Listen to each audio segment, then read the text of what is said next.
GM and welcome back to the channel. Now in this one we're taking a look into Cobie's wallet, one of the most famous influencers in the crypto space. Now he fully reserves himself to just bantering people and shitposting online and does a very good job of it. Now this one was inspired by some happenings today. In terms of bantering and shitposting, someone had a pop at Cobie. Let's take a look at that and then let's jump into his public wallet here, maniac.eth, and see what's in his bag. If you enjoy this content, make sure you do subscribe to the channel, drop a comment down below and we'll jump on in. So here is the crazy ass tweet. So at Cobie, fucking sick. I get drunk with the wife, she passes out, and then drink more while researching coins. And then one time I'll make a tweet to gain exposure on a good play and you respond negatively. How much richer do you need to be? Why hurt me? My thesis is valid. Cobie claps back, quoting the guy, I made something up about you in an attempt to make money. Why did you have to tell the truth? Cool, cool, brother. So essentially this guy, will jump into the actual original tweet here, but he's going off like an absolute madman, drinking into the early hours of the morning whilst doing his crypto research. What could possibly go wrong with trading at that hour? So this was the original tweet. At Cobie just bought RLB, Rollbit on chain, GG. What a time to be alive. Was drunk, came home and pressed. Obviously he means he bought. But the reason for those furious replies, no I didn't, was the response from Cobie, the guy. Wrong wallet, I guess. Wow.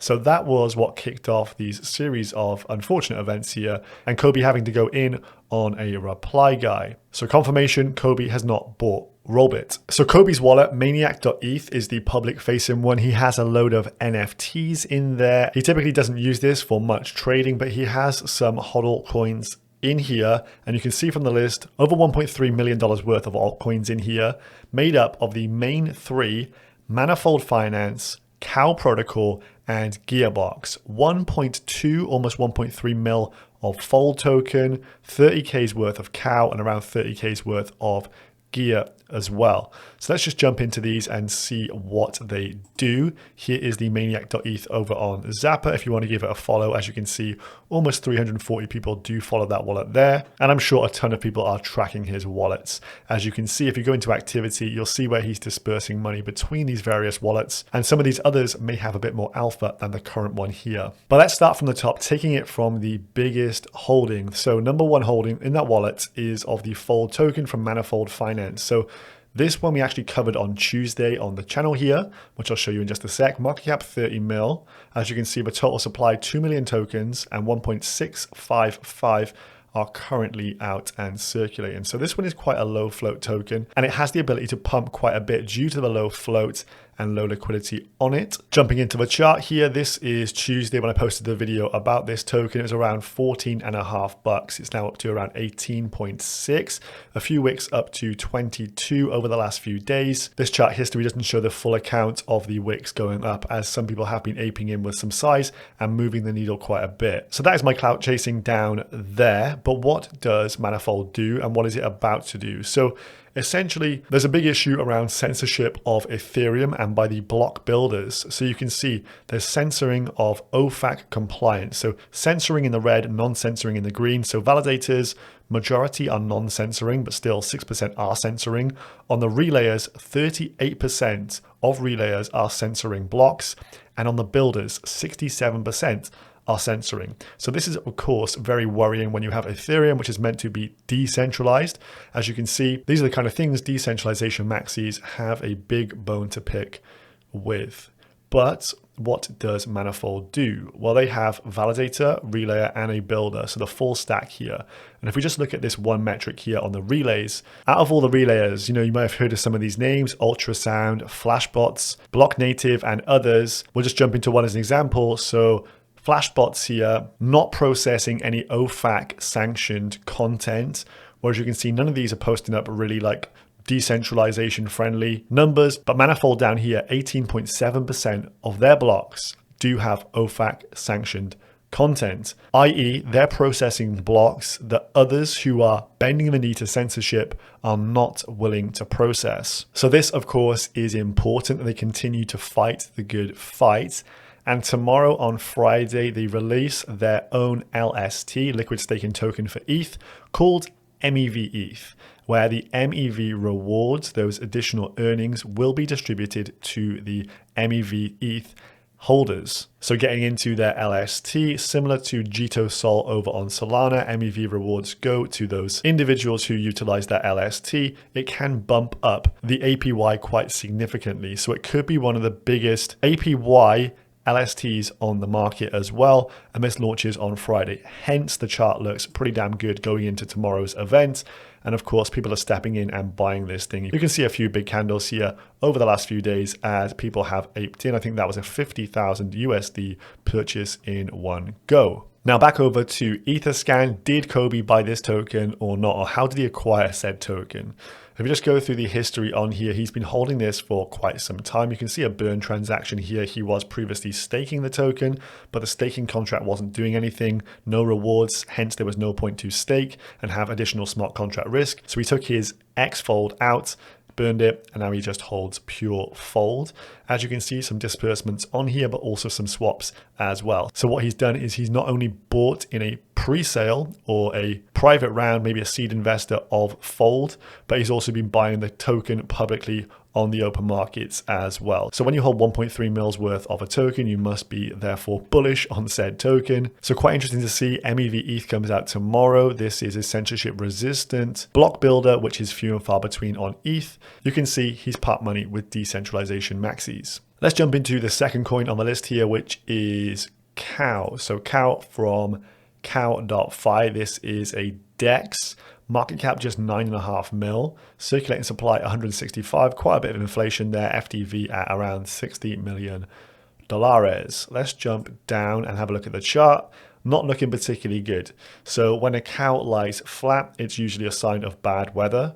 And from this chart here, it looks like a sign of bad tokenomics, to be honest with you, as that is pretty much down only over the last 2 quarters there. But what are the unique selling points of Cow and the Cow protocol and Cow swap? So it says top right, never pay more than the cheapest alternative. So this is telling you that this is an aggregator finding you the best swap price across DeFi. That of course is very helpful. You should be using an aggregator where possible. You can also see a common theme here, protection from MEV, to stop you from getting sandwiched or front run and people bidding up the price before you and selling after you, i.e. Jared from Subway, costs you money. So MEV protection, obviously a very good thing. Also on Cow Swap, you never pay for a failed transaction, bullish in my opinion, and also ethless trading as well down here. So you pay in the swap tokens. So if you swap one token for another, the fee is taken from the sold token. So you can protect your overall ETH bag. So it's got some pretty cool neat tricks up the sleeve. You can also see they've recently added TWAP orders. Definitely something cool in DeFi that we need. So that is a big addition here. It's currently in beta.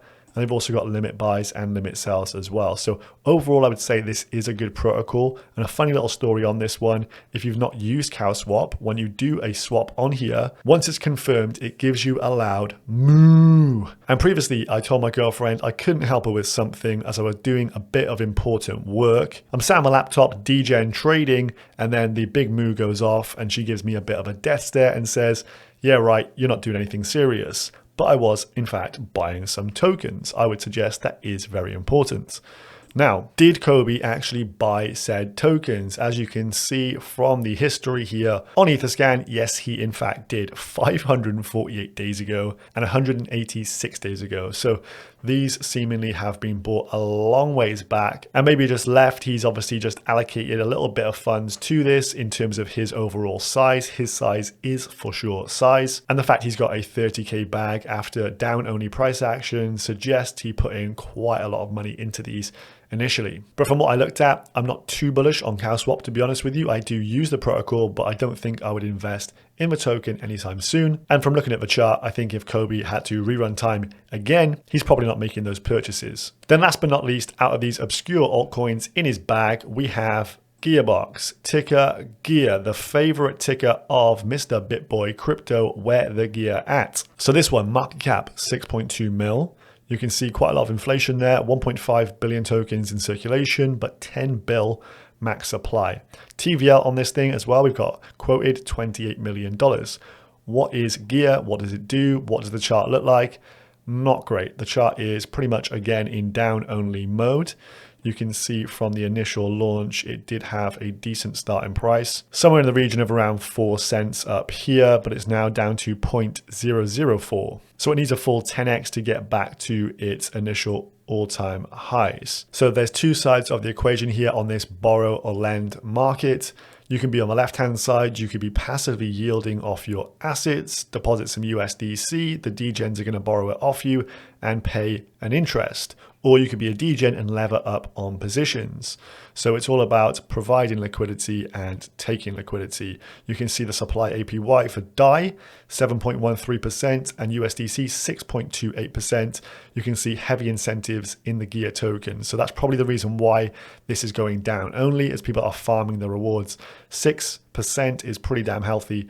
Even in a bear market, you just continue to dump those tokens if you've got stables on hand, and you can get 10x leverage on here and use it across DeFi. So this is primarily used for degens to leverage yield farm on the likes of Lido, Convex, and Yearn. Those are the main use cases. That is what people are using it for, and clearly they're also just farming the rewards of Gear, hence the price chart not looking great. So did Cobie buy this token or not? Well, you can see he's got 7.18 mil tokens, but they were claimed 185 days ago. So these were claimed tokens. He didn't buy into this. It wasn't a seed investment. These are claims off the back of the fact they did an initial airdrop to those who actually lent liquidity to the protocol straight out the gate. So he essentially farmed this one. He farmed all those tokens and he's done absolutely nothing with those tokens subsequent to this. So 7 million Gear tokens, now worth around 30k. They were worth a lot more once he initially farmed these bad boys, but now it has been down only, but still a 30k bag, pretty damn healthy. But it would appear he doesn't really care. And to be honest with you, looking through this maniac.eth wallet, it's obviously just one of his throwaway side wallets. There's very limited activity on here. Most of the transactions on here are people just sending him NFTs